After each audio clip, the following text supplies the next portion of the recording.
नमस्कार साथियों, कैसे हैं आप सभी। मैं सोहेल पटेल एमपीपीएससी योद्धा के इस ऑनलाइन प्लेटफॉर्म पर आप सभी का स्वागत करता हूं। तो आइए शुरू करते हैं आज का अपना लेक्चर। देखो, हम पढ़ रहे हैं इकाई मापन की विधियां। तो हमने अपने प्रीवियस लेक्चर में जो इकाई मापन की विधियां क्या होता है ये पढ़ लिया है। कमेंट के माध्यम से आप बताइए कि इकाई मापन की कितनी विधियाँ हैं और उनके क्या क्या नाम हैं। ठीक है, आज हम थोड़ा सा एडवांस पोर्शन पढ़ रहे हैं। हम पढ़ रहे हैं यूनिट कन्वर्जन, मतलब इसको बोलते हैं इकाई रूपांतरण। ये हम क्यों पढ़ रहे हैं? क्योंकि बेटा हो सकता है एमपीपीएससी में आपसे ये पूछे वो कि 100 मीटर बराबर कितने सेंटीमीटर होता है। ठीक है, तो आज इसी को हम समझते हैं। तो देखो, सबसे बीच में हमने मान लिया है यूनिट। यूनिट का मतलब होता है एक से हम इधर जाएंगे और एक से हम इधर आएंगे। तो इधर जब बढ़ेंगे हम तो बेटा ये बड़ा रूप है। ये यूनिट से बड़ा रूप क्या है इसका? डेका। डेका का मतलब होता है 10⁻1। फिर होता है हेक्टा। हेक्टा का मतलब होता है बेटा 10⁻2। किलो। किलो का मतलब होता है 10⁻3। रहेगी बात आपको याद। जस्ट हम यूनिट के पीछे जाएंगे। डेसी। डेसी का मतलब होता है 1/10। फिर सेंटी। सेंटी का मतलब होता है 1/100। और मिली का मतलब होता है 1/1000। मतलब इसी का 1000वां हिस्सा मिली है। कभी आपने पढ़ा होगा ऐसा।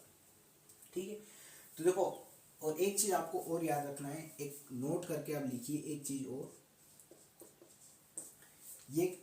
ये हम इसलिए लिख रहे हैं ताकि जब हम प्रश्न सोल्व करेंगे तब हमें आप ये कॉन्सेप्ट याद रखना है। क्या याद रखना है आपको? देखो, ये सबसे छोटी यूनिट है। क्या है? छोटी। इसके पीछे भी बहुत सारी यूनिट है, किंतु 10th क्लास के लिए हमारे लिए इतना ही इंपॉर्टेंट है। और यदि प्रश्न बनेगा तो हमसे हमारा प्रश्न यहीं से सोल्व हो जाएगा। हमें मैथ्स का विद्वान नहीं बनना बेटा। हमें यहाँ पे कोई एसएससी के प्रश्न सोल्व नहीं करने। हम पढ़ रहे हैं एमपीपीएससी की मुख्य परीक्षा।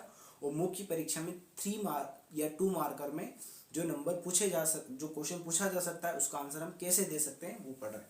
तो आइए दोस्तों, हम देखें ये क्या है। ये छोटी यूनिट है और ये क्या है? बड़ी यूनिट। ये याद रखना है आपको। ये क्या है? छोटी यूनिट। ठीक है, याद रहेगी दोस्तों।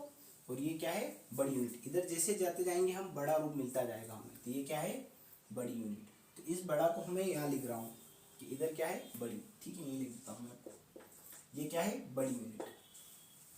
तो जब भी हम छोटी यूनिट से बड़ी यूनिट की ओर जाएंगे तो हम डिवाइड करते चलेंगे। ये याद रहेगा। और बड़ी से जब छोटी की ओर आएंगे हम, ये छोटे से बड़े की ओर जाएंगे तो हम क्या करेंगे? भाग। और बड़ी यूनिट से छोटी यूनिट के आएंगे बच्चों, तो क्या करेंगे हम? गुणा। और आपको ये पता होना चाहिए, जो भाग होता है जिसको हम डिवाइड बोलते हैं, इसका जो चिन्ह है वो ये है। और जो गुणा होता है मल्टीप्लाई, इसका चिन्ह क्या है? क्रॉस। ठीक है, तो आप मुझे बताइए कि यदि मैं किलो से हेक्टो में आऊँगा तो क्या करूँगा मैं? इनटू। क्योंकि बड़ी यूनिट से क्या आ रहा हूँ मैं? छोटी यूनिट में। तो क्या करूँगा? इनटू। कितने का करूँगा? इनटू 10 का। फिर अगर हेक्टो से डेका में आऊँगा तो क्या करूँगा मैं? इनटू। क्योंकि बड़ी यूनिट हेक्टो है और मैं किस में जा रहा हूँ? डेसी में। तो क्या करूँगा? इनटू। रहेगी बात याद आपको। इसी प्रकार से मैं डेका से यूनिट में आऊँगा तो क्या करूँगा? 10 का इनटू। यूनिट से मैं डेसी में जाऊँगा तो क्या करूँगा मैं? इनटू। डेसी से मैं सेंटी में जाऊँगा तो क्या करूँगा? इनटू। ये सब बेटा बड़ी यूनिट से हम क्या कर रहे हैं? छोटी यूनिट की ओर चल रहे हैं। क्या करेंगे? इनटू। इसी प्रकार से जब मैं छोटी यूनिट से बड़ी यूनिट की ओर जाऊँगा तो क्या करूँगा मैं? डिवाइड। ये डिवाइड का चिन्ह है। रहेगी याद दोस्तों। इसी प्रकार से मैं सेंटी से डेसी में जाऊँगा तो क्या करूँगा? डिवाइड। डेसी से मैं यूनिट में जाऊँगा तो क्या करूँगा मैं? डिवाइड। यूनिट से मैं डेका में जाऊँगा तो क्या करूँगा मैं? डिवाइड। डेका से मैं हेक्टो में जाऊँगा तो क्या करूँगा मैं? डिवाइड। और हेक्टो से किलो में जाऊँगा तो मैं क्या करूँगा? डिवाइड। ये बात याद रहेगी आपको। किसी छात्र ने ये पूछा है कि हम ये क्यों पढ़ रहे हैं। तो मैंने आपको लेक्चर शुरुआत होने से पहले ही आपसे पूछा है कि हमने पढ़ी थी इकाई मापन की विधियाँ। वो इकाई मापन की विधियाँ कितनी है बेटा? 4। जैसे हमने पढ़ा था सीजीएस पद्धति, एफपीएस पद्धति, एमकेएस पद्धति और एसआई पद्धति। तो हर अलग अलग पद्धति में हमने अलग अलग यूनिटें पढ़ी थी। जैसे बेटा जो लेंथ होती है बच्चों, जैसे लेंथ होती है तो लेंथ को सीजीएस पद्धति में हम किस में नापते हैं बेटा? सेंटीमीटर में। उसी को अगर लेंथ को ही हम एफपीएस पद्धति में रहेंगे तो किस में नापेंगे? फुट में नापेंगे। तो देखो, अलग अलग विधियों में अलग अलग क्या है हमारे पास? यूनिट। तो हो सकता है वो सेंटीमीटर आपसे पूछ ले कि 100 सेंटीमीटर बराबर कितने फीट होगा, या 100 फीट बराबर कितने मीटर होगा। यही हम सारा चीज़ यहीं पे पढ़ रहे हैं। ठीक है, आपको याद रहेगा कि जो रिलेवेंट है हमारे लिए टॉपिक, ये कॉन्सेप्ट आपको याद रहेगा। अब मैं ये रफ करूंगा, इसके बाद कुछ प्रश्न लेंगे हम, ताकि उन प्रश्नों के माध्यम से हम समझ सके कि किस प्रकार से हम इकाई रूपांतरण कर सकते हैं। तो आप इसका स्क्रीनशॉट ले सकते हैं। ठीक है दोस्तों, मैंने यहाँ पे कुछ प्रश्न लिखे हैं जिनका जवाब हम ढूंढने का हम प्रयास करेंगे। अब देखो, पहला प्रश्न ये है कि 1 मीटर बराबर कितने सेंटीमीटर होते हैं। वैसे हमें पता है कितने होते हैं, किंतु हम इसी चीज़ को आज इस टेबल के माध्यम से समझने का प्रयास करते हैं। तो आइए देखते हैं दोस्तों। तो देखो, 1 मीटर को आप देखिए कहाँ पे 1 मीटर, तो 1 यूनिट का मतलब होता है 1, यहाँ पे क्या है 1 मीटर, हमें किस में कन्वर्ट करना है, सेंटीमीटर में। तो 1 मीटर से सेंटीमीटर में अगर हमें कन्वर्ट करना है तो हमें किधर जाना पड़ेगा, इधर के इधर। तो हमें क्या जाना पड़ेगा, पीछे। देखो, डेसी और सेंटीमीटर निकालना है हमें। यहाँ पे क्या है मीटर और यहाँ पे क्या है सेंटीमीटर। तो देखो मैं क्या आ रहा हूँ, बड़ी यूनिट से छोटी यूनिट की ओर आ रहा हूँ। तो मैंने अभी पहले बताया था, जब भी हम बड़ी यूनिट से छोटी यूनिट की ओर आते हैं क्या करते हैं हम, इनटू। तो देखो हम कितनी बार इंटू करें, जैसे यहाँ से मैं यहाँ आ रहा हूँ तो एक बार इंटू करूँगा 10 की पावर का, और एक बार यहाँ करूँगा तो 10 की पावर कितनी हो जाएगी 2। तो 10 की पावर 10 में कितनी बार इंटू करूँगा मैं, 2 बार। रहेगी बात याद है आपको, रहेगी बात आपको याद। इसका जस्ट उल्टा मैं अगर आपसे पूछूं कि 1 सेंटीमीटर बराबर कितने मीटर होते हैं, ये भी हमें पता है, किंतु आज हम इस टेबल के माध्यम से समझने का प्रयास। तो देखो 1 सेंटीमीटर कहाँ पे आएगा बेटा, यहाँ पे आएगा। अब इस सेंटीमीटर को मुझे किस में कन्वर्ट करना है, मीटर में। तो मीटर कहाँ पे, यहाँ पे। तो देखो छोटी यूनिट से मैं बड़ी यूनिट की ओर जा रहा हूँ, तो क्या करूँगा मैं, डिवाइड। तो 1 अपॉन डिवाइड करूँगा, तो देखो देसी और फिर कहाँ पे जाऊँ, यूनिट। तो कितनी बार डिवाइड करूँगा, 2 बार। रहेगी बात आपको यार। इसी प्रकार से आप बताइए कि 1 किलोमीटर में कितने मीटर होते हैं। तो देखो 1 किलोमीटर कहाँ पे दोस्तों, ये रहा किलोमीटर, और इस किलोमीटर, तो ये क्या है, बड़ी यूनिट है। इस किलोमीटर को मुझे किस में कन्वर्ट करना है, मीटर में। तो बड़ी यूनिट से जब मैं छोटी यूनिट की ओर आऊँगा तो क्या करूँगा मैं, इंटू। यहाँ पे क्या करूँगा मैं, यहाँ पे क्या करूँगा मैं, इंटू। तो देखो कितनी बार इंटू करूँगा, यहाँ से यहाँ पे आऊँगा तो देखो एक बार 10 का इंटू करूँगा, एक बार 10 का यहाँ पे इंटू करूँगा, और एक बार 10 का इंटू यहाँ पे। तो कितनी बार इंटू करूँगा, 1 2 3। तो 1 किलोमीटर को अगर मुझे लिखना है मीटर, तो कितनी बार इंटू करूँगा, 10 का 3 बार इंटू करूँगा। रहेगी बात याद दोस्तों। तो हमें ये तो पता है 1 किलोमीटर बराबर होता है 1000 मीटर। जब 1000 मीटर हो जाता है तो उसी को हम क्या बोलते हैं, 1 किलोमीटर। इसी का जस्ट उल्टा पूछा है कि 1 मीटर बराबर कितने किलोमीटर होता है। तो देखो छोटी यूनिट को हम किस में बना रहे हैं, बड़ी यूनिट में। तो क्या करेंगे, डिवाइड। कि किलोमीटर का कितना हिस्सा 1 मीटर होगा। तो देखो यहाँ पे 1 मीटर और मैं कहाँ जा रहा हूँ, किलोमीटर में। तो छोटी यूनिट से जब भी हम बड़ी यूनिट की ओर जाते हैं तो क्या करते हैं, डिवाइड। तो 1 के अपॉन में क्या आएगा, डिवाइड। तो कितनी बार आएगा, देखो 1 2 और 3। कितनी बार डिवाइड करूँगा 10 से, मैं 3 बार डिवाइड करूँगा। रहेगी बात यार दोस्तों। इसी का जस्ट उल्टा भी लिख सकता हूँ, जब 1 मीटर निकालना तो इसकी वैल्यू मैं यहाँ पे ले सकता हूँ, नीचे ले सकता हूँ। इसी प्रकार से आप बताइए 1 सेंटीमीटर बराबर कितने mm होता है। ये आपका होमवर्क है, कमेंट के माध्यम से आप ये बताइए कि 1 सेंटीमीटर बराबर कितने mm होते हैं। अब देखो कुछ इंपॉर्टेंट चीज़ है कि किलोमीटर पर आवर। जब हम प्रश्न सोल्व करते हैं तो वहाँ पे आता है जैसे ट्रेन की स्पीड 1 किलोमीटर पर मतलब 72 किलोमीटर पर आवर की स्पीड से ट्रेन चल रही है। फिर प्रश्न में कुछ और वैल्यू हमें मीटर पर सेकेंड में दे रखी होती है, तो 1 यूनिट को हमें दूसरी यूनिट में क्या करना पड़ता है, कन्वर्ट करना पड़ता है। तो देखो आज इसी को यहाँ हम समझते हैं। तो यहाँ पे लिखा है कि 1 किलोमीटर पर आवर कितने मीटर पर सेकेंड के बराबर होगा। तो आइए हम इसका देखते हैं क्या होगा। तो देखो 1 किलोमीटर पर आवर को मुझे क्या करना है, मीटर पर सेकंड में क्या करना है, कन्वर्ट करना है। तो आप मुझे बताइए कि 1 किलोमीटर में कितने मीटर होते हैं। तो देखो अभी हाल ही पढ़ा हमने, देखो 1 किलोमीटर में कितने होते हैं, 1000 मीटर। कितने होते हैं बच्चों, 1000 मीटर डिवाइड बाय, और हमने क्या लिखा नीचे, हॉवर मतलब घंटा।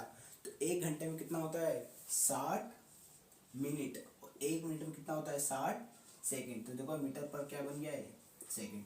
इसको हम सोल्व कर लेंगे। 2 जीरो से 2 जीरो क्या हो जाएगी, कट जाएगी। तो ये 2 जीरो से मैंने 2 जीरो क्या कर दी, काट दी। ठीक है, तो ऊपर क्या बचा बेटा, 10 और डिवाइड में क्या बचा 6 इंटू 6 कितना हो जाएगा 36। इसी को मैं जब सोल्व करूंगा तो 2 से डिवाइड करूंगा तो ये बचेगा 5, 2 इंटू 5 करूंगा कितना होगा 10 और नीचे क्या आ जाएगा 18। तो 5 बटे कितना आ जाएगा 18 मीटर पर सेकेंड। ये मोस्ट इंपॉर्टेंट है क्योंकि ये पूछा जाता है किलोमीटर पर आवर को मीटर पर सेकेंड में कन्वर्ट कीजिए। तो 1 किलोमीटर पर आवर कितना होगा 5 बटे 18 मीटर पर सेकेंड होगा। इसका जस्ट उल्टा भी हो सकता है आपसे ये पूछे कि 1 मीटर पर सेकेंड कितने किलोमीटर पर आवर के बराबर होता है। तो जस्ट इसका उल्टा कर देंगे। ये क्या हो गया 1 किलोमीटर पर आवर की हमें वैल्यू मिल गई। तो अगर मीटर पर सेकंड की वैल्यू निकालना है तो इसको मैं इधर ले आऊँ। रहेगी बात आपको यार, एक तो आपको ये याद रखना है, ठीक है। और इसको मैं क्या कर दूँगा डिवाइड, देखो इसको डिवाइड कर दूँगा तो ये क्या हो जाएगा उल्टा हो जाएगा। तो 18 divide by 5 kilometre per hour किसके बराबर हो जाएगा 1 मीटर पर सेकेंड के बराबर। रहेगी बात आपको यार। इसी प्रकार से 1 ग्राम पर सेंटीमीटर क्यूब को मुझे किस में कन्वर्ट करना है किलोग्राम पर मीटर क्यूब में कन्वर्ट करना है। तो देखो 1 ग्राम को मैं किलोग्राम में कन्वर्ट करता हूँ।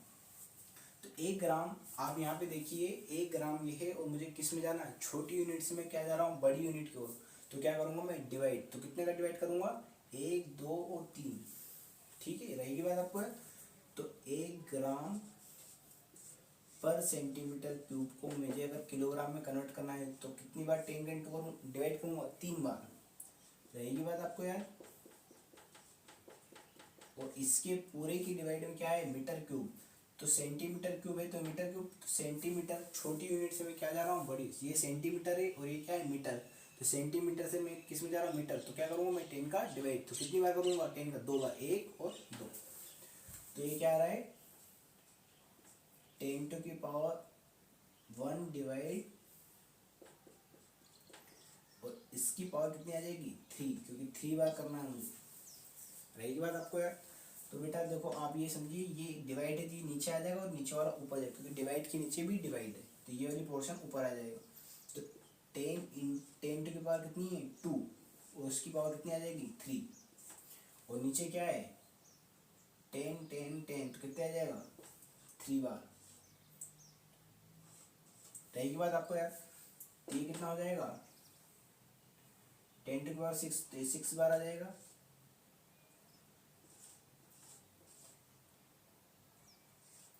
ठीक है। और नीचे क्या आ जाएगा 3 बार। तो 1 2 से 3 कट गए तो क्या आ जाएगा 1000 किलोग्राम पर मीटर क्यूब। रहेगी बात आपको यार। कुछ ये मैं रफ करूंगा, इसके बाद कुछ इंपॉर्टेंट जो वैल्यू है वो हमें याद रखना है, ठीक है। मैं रफ करने के बाद आपको बताता हूँ। ठीक है दोस्तों, कुछ प्रश्न मैंने लिखे हैं यहाँ पे, आपको ये वैल्यू याद रखना है। हो सकता है आपसे कुछ प्रश्न में MPPSC के 2 मार्क्स में आपसे कुछ पूछा जा रहा है कि बताइए कि 1 मीटर बराबर कितने फीट होते हैं, 1 फीट बराबर कितने सेंटीमीटर होते हैं, तो हम ताकि यूनिट का कन्वर्जन कर सकें। तो आइए देखते हैं। जैसे यहाँ पे लिखा है 1 मीटर बराबर कितने फीट होता है, तो ये आपको याद रखना है बच्चों 3.28 क्या होता है फीट, मतलब 3.28 फीट मिल के 1 मीटर बनाता है। रहेगी बात आपको यार दोस्तों। इसी प्रकार से आपको याद रखना है कि 1 फीट जो होता है वो 12 इंच के बराबर होता है। ये तो हमने पढ़ा होगा बचपन में। आपने कभी घर में जैसे हम इंची टेप होती है तो वहाँ पे नापते हैं कि 12 इंच बराबर क्या होता है 1 फीट। 1 इंच में कितने सेंटीमीटर होते हैं, तो 1 इंच में 2.54 सेंटीमीटर होते हैं। रहेगी बात यार। 1 यार्ड में कितने फीट होते हैं, तो 3 फीट के बराबर 1 यार्ड, 3 फीट मिलके 1 यार्ड बनाते हैं। रहेगी यार तो बात। 1 माइल, इंग्लिश में इसको माइल बोलते हैं, हिंदी में इसको मील बोलते हैं। कहते हैं ना कि 1 मील कितने किलोमीटर के बराबर होता है, तो 1.6 किलोमीटर बराबर होता है 1 मील। और 1 पाउंड बराबर कितने ग्राम होता है। ये हमारे लिए बहुत इंपॉर्टेंट है, क्योंकि आपने अगर WWE या WWF देखा होगा तो उसमें जो वजन होता है, पहलवानों का जो वजन नापा जाता है वो किस में नापा जाता है, पाउंड में नापा जाता है। तो 1 पाउंड बराबर कितने ग्राम होता है, ये याद रखना है आपको 454 ग्राम के बराबर होता है। तो देखो आप कमेंट के माध्यम से ये बताइए कि आपका वजन कितने पाउंड है। ठीक है दोस्तों, अब आपका एक प्रश्न है, तो आप ये बताइए कि 1 फीट में कितने सेंटीमीटर होंगे। थोड़ा पॉज लीजिए और कॉपी में सोल्व करके बताइए मुझे कि कितने 1 फीट बराबर कितने सेंटीमीटर होते हैं। तो मैं सोल्व करके आपको बताता हूँ कितने सेंटीमीटर होते हैं। ठीक है, तो देखो 1 फीट हमें पता है कि 1 फीट में जो 1 फीट होता है, तो 1 फीट में कितने इंच होते हैं, तो 12 इंच होते हैं। 12 इंच मिलके एक क्या बनाता है, 1 फीट होता है। ये हमने पढ़ा है। देखो 1 फीट कितने कितने इंच के बराबर होता है, 12 इंच। तो ये 12 हो गया, 1 इंटू 12 12 हो गया। और 1 इंच जो होता है, 1 इंच को हम सेंटीमीटर में कन्वर्ट करेंगे, तो देखो 1 इंच की वैल्यू कितनी होती है, 2.54 सेंटीमीटर। देखिए आप 1 इंच बराबर कितना होता है, 2.54 सेंटीमीटर। तो देखो इसका हम इंटू कर लेंगे, तो आप इंटू करोगे तो कितना आ जाएगा, 30.41 सेंटीमीटर। ये आपको याद रखना है। तो देखो इसमें लिखा है कि आप अपना वजन पाउंड में ज्ञात करिए और कमेंट में बताइए कि आपका वजन कितने पाउंड है। एक उदाहरण के तौर पर हमने लिखा है 45.4 किलोग्राम कितने पाउंड के बराबर होता है, ताकि एक उदाहरण के माध्यम से हम समझ सकें। देखो हम सोल्व करते हैं सॉल्यूशन। तो 45.4 किलोग्राम में इसको हमें किस में कन्वर्ट करना है, पाउंड में। तो देखिए 45.4 और किलोग्राम में, तो देखो किलोग्राम को अगर मैं पहले ग्राम में कन्वर्ट करूँगा, रहेगी बात आपको याद, क्योंकि मुझे 1 ग्राम में कितने पाउंड होते हैं वो पता है मुझे। तो 1 किलोग्राम को पहले ग्राम में कन्वर्ट करूँगा तो 1000 ग्राम आ जाएगा, 1000 ग्राम आ जाएगा, रहेगी बात आपको याद। फिर 1 पाउंड की वैल्यू मुझे पता है, चूंकि एक जो पाउंड होता है, 1 पाउंड जो होता है वो होता है 454 ग्राम के बराबर। तो देखो मुझे ग्राम की वैल्यू निकालना है, तो इस 454 को मैं क्या कर दूंगा, इससे डिवाइड, तो रहेगी बात। तो इसलिए 1 डिवाइड बाई 454 पाउंड जो होता है वो क्या होगा, 1 ग्राम के बराबर होगा, रहेगी बात। तो यहाँ पे मैं इसका मल्टीप्लाई कर दूंगा, तो देखो 1 0 से 1 0 कट जाएगी। ये जब भी हम एक सॉल्यूशन करते हैं तो दशमलव हटाते हैं तो क्या होता है, 1 0 नीचे आ जाती है। देखो 1 0 से 1 0, इसका मल्टीप्लिकेशन करें तो कितना आ जाएगा, 454 और 2 0 आ जाएगी, रहेगी बात आपको याद। अब देखो 1 ग्राम बराबर कितना लिखा है, देखो 1 ग्राम की वैल्यू कितनी लिखी है, पाउंड मतलब होता है ये ऊपर, ये 454। अब देखो 454 से 454 कट गया, पूरा कटेगा बेटा ये, है ना, नहीं तो पता चले 4 ही काट दिया आपने। ये सब ब्रैकेट में इसलिए डाल रहा हूँ ताकि आप पता चल कर सकें। तो कितना हो जाएगा, 100 पाउंड। तो इससे ये पता चला कि 45.4 किलोग्राम कितने पाउंड के बराबर होता है, 100 पाउंड के बराबर होता है। इसके बाद हम और एक लेक्चर और बनाएंगे, वो बनाएंगे हम कि कोई वैल्यू हमें दे रखी होगी और उसमें याद करेंगे हम इकाई का अंक, क्योंकि हम पढ़ रहे हैं इकाई मापन की विधियां। हो सकता है एमपीपीएससी हमसे 2 मार्क्स में पूछे कि दिए गए समीकरण में या उसमें इकाई का अंक ज्ञात करिए। तो एक लेक्चर हम और हम बनाएंगे, इसके बाद नेक्स्ट टॉपिक आएंगे। आज के लिए इतना ही, धन्यवाद। और यदि आपको ये वीडियो पसंद आती है तो आप लाइक शेयर एंड सब्सक्राइब जरूर कीजिए।